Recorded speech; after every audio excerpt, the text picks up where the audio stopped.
అసలు ఈ మొత్తం ఇలాంటి సమావేశాలు ఇవన్నీ చూస్తుంటే ఏమనిపిస్తుందంటే అనవసరంగా సిన్సియర్గా కూర్చొని చదువుకున్నానేమో అనిపిస్తుంది. అనవసరంగా రెగ్యులర్గా కాలేజీకి పోయి అనవసరంగా ఈరోజు నష్టపోతున్నానేమో అనిపిస్తుంది. 2023లో నేను జేఎల్ ఎగ్జామ్ రాసిన తర్వాత వెరిఫికేషన్కి వెళ్ళినాం. వెరిఫికేషన్కి వెళ్తే నేను 3rd క్లాస్ జంప్ అన్నట్టు, జంపు బోనఫైడ్ లేదు. అయితే ఏం చేసిరంటే వెరిఫికేషన్ టైంలో నా ఒక్క వెరిఫికేషన్ కోసం నెల టైం ఇచ్చిర్రు నాకు. మరి నా మీద జరిగినంత విచారణ మళ్ళా ఈ దొంగ సర్టిఫికేట్ గల పైన ఎందుకు జరుగుతలేదో అర్థమవుతలేదు. నాకు నెల రోజులు టైం ఇచ్చారు. నీ సర్టిఫికేట్ కరెక్ట్ లేదు, నువ్వు మళ్ళీ 1 month లోపు తీసుకురా అని చెప్పేసి ఒక నెల రోజులు టైం ఇచ్చారు ఒక బోనఫైడ్కే. అంటే నిరుపేద విద్యార్థుల పైన ఉన్నంత వెరిఫికేషన్, ఉన్నంత విచారణ ఈ దొంగలకు ఎందుకు లేదు? రాత్రికి రాత్రే అపాయింట్మెంట్లు తీసుకొని ఫేక్ సర్టిఫికెట్లతో దొరికి ఫేక్ సర్టిఫికెట్లు వేరే వేరే యూనివర్సిటీ నుంచి కొనుక్కొని వచ్చి వేరే కాలేజీల నుంచి కొనుక్కొని వచ్చిన వీళ్ళపైన విచారణ ఎందుకు జరుపుతలేదు? శాంతకుమార కమిటీ లెక్క, సిలబస్ కమిటీ లెక్క ఈ దొంగ దొడ్డిదారిన నియామకమైన వీళ్ళపైన ఎందుకు ఒక కమిటీని ఏర్పాటు చేస్తలేరు? ఇంకొకటి, ఇదంతా విద్యాశాఖ మంత్రి పైన డిపెండ్ అయి ఉంది. ఈ రోజు నిజం మనం చూస్తున్నాము, చాలా మంది ఇంటర్ విద్యాభ్యాసంలో విద్యార్థులు చేరాలంటే 1 లక్షల ఫీజులు కట్టి వాళ్ళు జాయిన్ అవ్వాలి. ఇంటర్ విద్యా వ్యవస్థకు అంత ఇంపార్టెన్స్ ఉన్నప్పుడు ఒక నిరుపేద విద్యార్థికి అదొక బేస్, ఫస్ట్ స్టెప్ అదే. ఇంటర్మీడియట్ విద్యనే. ఒక కాలేజీ వ్యవస్థకి ఎంటర్ అవ్వాలంటే ఫస్ట్ మెట్టు, మొదటి మెట్టు ఇంటరే. ఇంటర్ అయినప్పుడు ఆ మొదటి మెట్టు ఎంత జాగ్రత్తగా వేస్తారు. గవర్నమెంట్ కాలేజీలో చదవాలంటే ఫ్యాకల్టీ ఉండరు అనే ఒక అపోహల ఇప్పటికీ ఉంటున్నారు.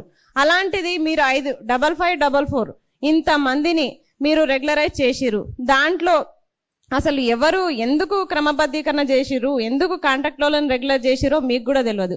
అందుకే అసలు వీళ్ళని ఎందుకు రెగ్యులర్ చేసిరు అంటే రీజన్ తెలియదు. మీరు నిజంగా ఏమన్నా మేలు చేయాలనుకుంటే మాత్రం ఖచ్చితంగా వీళ్ళని మళ్ళీ వీళ్ళ సర్టిఫికెట్లు విచారణ జరపండి.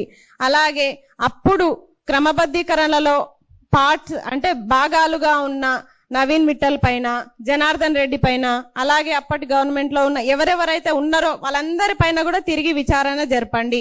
ఇప్పటి విద్యాశాఖ మంత్రి రేవంత్ రెడ్డి గారు మీరు వెంటనే తక్షణమే చొరవ తీసుకొని అందరి పైన కూడా యాక్షన్ తీసుకోవాలి. ఎందుకంటే విద్యాశాఖ మంత్రిగా ఈ బాధ్యత మీ పైననే ఉంది.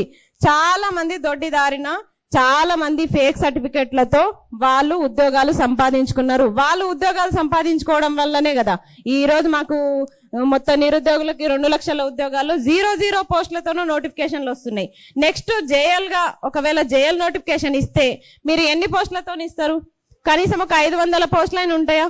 డిగ్రీ లెక్చరర్ ఇప్పటికీ 14 సంవత్సరాలు అవుతున్న నోటిఫికేషన్ లేదు. ఇట్లా మొత్తం మీరు కాంట్రాక్ట్ వాళ్ళకే రెగ్యులరైజ్ చేస్తూ ఉండిపోతా ఉంటే మాకు కూడా అనిపిస్తుంది ఆ సేవ ఏదో మేము కూడా చేస్తాం, మేము వెరిఫికేషన్లకు వస్తాం, ఆ ఉద్యోగాలు మాకు కూడా ఇవ్వండి. ఇక్కడ కూర్చున్న వాళ్ళంతా విద్యావేత్తలే, ఒకరొకరు డాక్టరేట్లు పొందిన వాళ్ళు ఉన్నారు.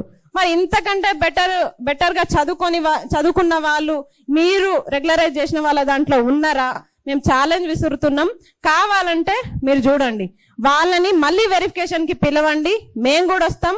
ఒకవేళ మేము నిజాయితీగా చదువుకున్నట్టుంటే, మా సర్టిఫికెట్లలో నిజాయితీ ఉంటే మాకు ఉద్యోగాలు ఇవ్వండి. లేదు వాళ్ళకే నిజాయితీ ఉంది, వాళ్ళ ఉద్యోగాలు వాళ్ళకే కరెక్ట్, వాళ్ళకే ఇవ్వాలనుకుంటే వాళ్ళకి ఇవ్వండి.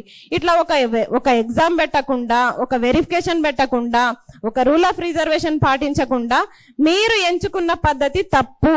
సరే, తప్పు అన్న తర్వాత సుప్రీంకోర్టుకి ఈ న్యాయస్థానాన్ని ఆశ్రయించిన తర్వాత అంతో ఇంతో న్యాయం జరిగిందా అంటే పోయిన ఉద్యోగాలు అన్ని పోయినాయి కదా.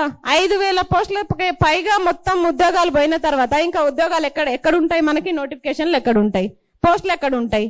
ఇప్పుడు వచ్చిన వాళ్ళకి ఉద్యోగాలు వచ్చినాయి. సేవా దృక్పథంతోనే వాళ్ళని గుర్తించి ఉద్యోగాలు ఇచ్చినామంటే చాలా మంది ఉన్నారు. ఒక సేవకే ఉద్యోగాలు వస్తాయంటే మేము కూడా ఒక 10 సంవత్సరాలు సేవ చేస్తాం, మరి మాకు కూడా రెగ్యులరైజ్ చేయండి, మాకు కూడా ఉద్యోగాలు ఇవ్వండి, మేము కూడా సేవ చేస్తాం. మరి నిజంగా మేము ఒక చిత్తశుద్ధి తోటి మంచిగా చదువుకొని మొత్తం పీజీలు నెట్లు సెట్లు క్వాలిఫై అయ్యండి ఈ రోజు ఉద్యోగాలు వస్తాయన్న నమ్మకంతో లైబ్రరీలో రేయనక పగలనక కూర్చొని చదివి పస్తులుండి కష్టమైనా సరే రూమ్ రెంట్ కట్టుకుంటా ఈరోజు నిరుద్యోగులం కష్టపడుతుంటే మీరు ఇట్లా దొడ్డి దారిన రెగ్యులరైజ్ చేయడం వల్ల మాకొచ్చే ఉపయోగం ఏముంది?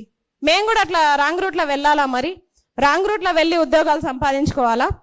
అయినా సరే విద్యాశాఖ మంత్రికి విద్య పైన నిజంగా చిత్తశుద్ధి ఉంటే వెంటనే ఈ క్రమబద్ధీకరణ పైన విచారణ జరపండి. ఖచ్చితంగా అప్పటి జనార్దన్ రెడ్డి పైన, నవీన్ మిట్టల్ పైన, అలాగే ఇదంతా ప్రాసెస్ ఎట్లా జరిగిందో ఫేక్ సర్టిఫికెట్ల పైన కూడా మీరు తక్షణమే విచారణ జరపాలి. లేని పక్షంలో నిరుద్యోగ చేసి ఉస్మానియా యూనివర్సిటీ తరపున ఎంత పోరాటానికైనా సిద్ధంగా ఉంటాం. ఎందుకంటే ఈ 5,000 పోస్టులు అంటే 5,000 మంది జీవితాలు. అసలు ఏమాత్రం చదువు రానోళ్ళు కూడా ఈ రోజు పోయి అక్కడ బోర్డు దగ్గర నిలబడి అరకొర చదువులు చెప్పుకుంటా విద్యార్థుల జీవితాలను ఆగం చేస్తున్నారు. అలా అందరిని అనట్లేదు, కొంతమంది ఉన్నారు. అంతమందికి అయితే ఖచ్చితంగా మీకు ఉద్యోగాలకి మీరు అనర్హులు. అలాంటోళ్ళని మీరు ఈ రోజు క్రమబద్ధీకరించి నిరుపేద విద్యార్థులకు మీరు అన్యాయం చేస్తున్నారు. ఫీజులు కట్టలేక గవర్నమెంట్ కాలేజీల్లో ఎవరైతే పిల్లలు చేరుతారో అలాంటి పిల్లలు ఈ తప్పుడు పాఠాలు వినడం వల్ల తప్పుడు ఆన్సర్లే రాస్తారు. అట్లాంటప్పుడు ఫెయిల్ అవుతారు.